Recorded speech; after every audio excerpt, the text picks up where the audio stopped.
Now, oral arguments began with the Solicitor General of Mississippi, Scott Stewart.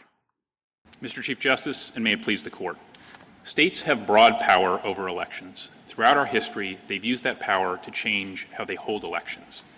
Nowhere is that change more apparent than in Election Day itself.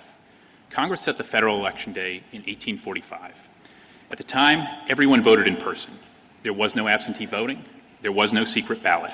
Voters challenged each other's qualifications at the polls on Election Day, and states received ballots on Election Day. Over time, states changed all those practices.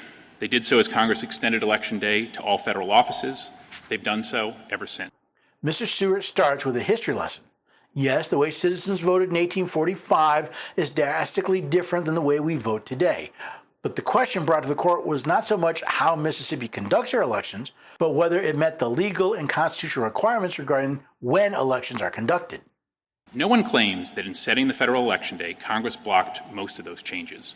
The dispute is whether Congress blocked just one change, allowing ballots cast by Election Day to be received after that day. States have allowed that for over a century. Congress has respected it. No one challenged it until now.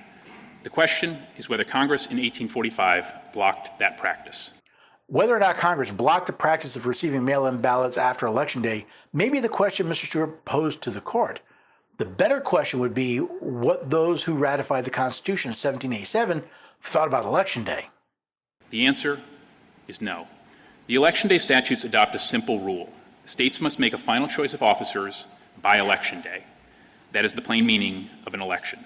As this court said in United States v. Classic, from time immemorial, an election to public office has been in point of substance no more and no less than the expression by qualified electors of their choice of candidate.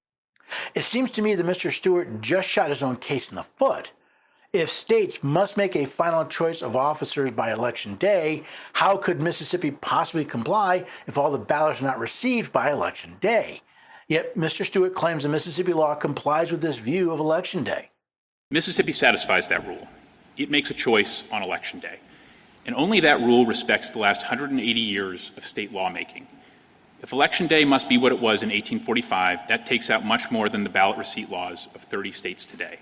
It dooms absentee voting, modern methods of voting, the secret ballot, and more.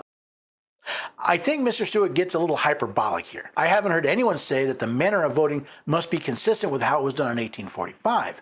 Only the timing. Congress did not adopt that destabilizing view when it simply set the election day. The Fifth Circuit was wrong to rule otherwise. This court should reverse. I welcome the court's question. Mr. Stewart claims the Congress did not adopt his hyperbolic view and the Fifth Circuit got it wrong.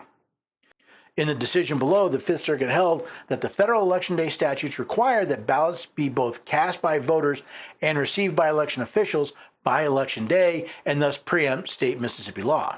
That's one side of the argument.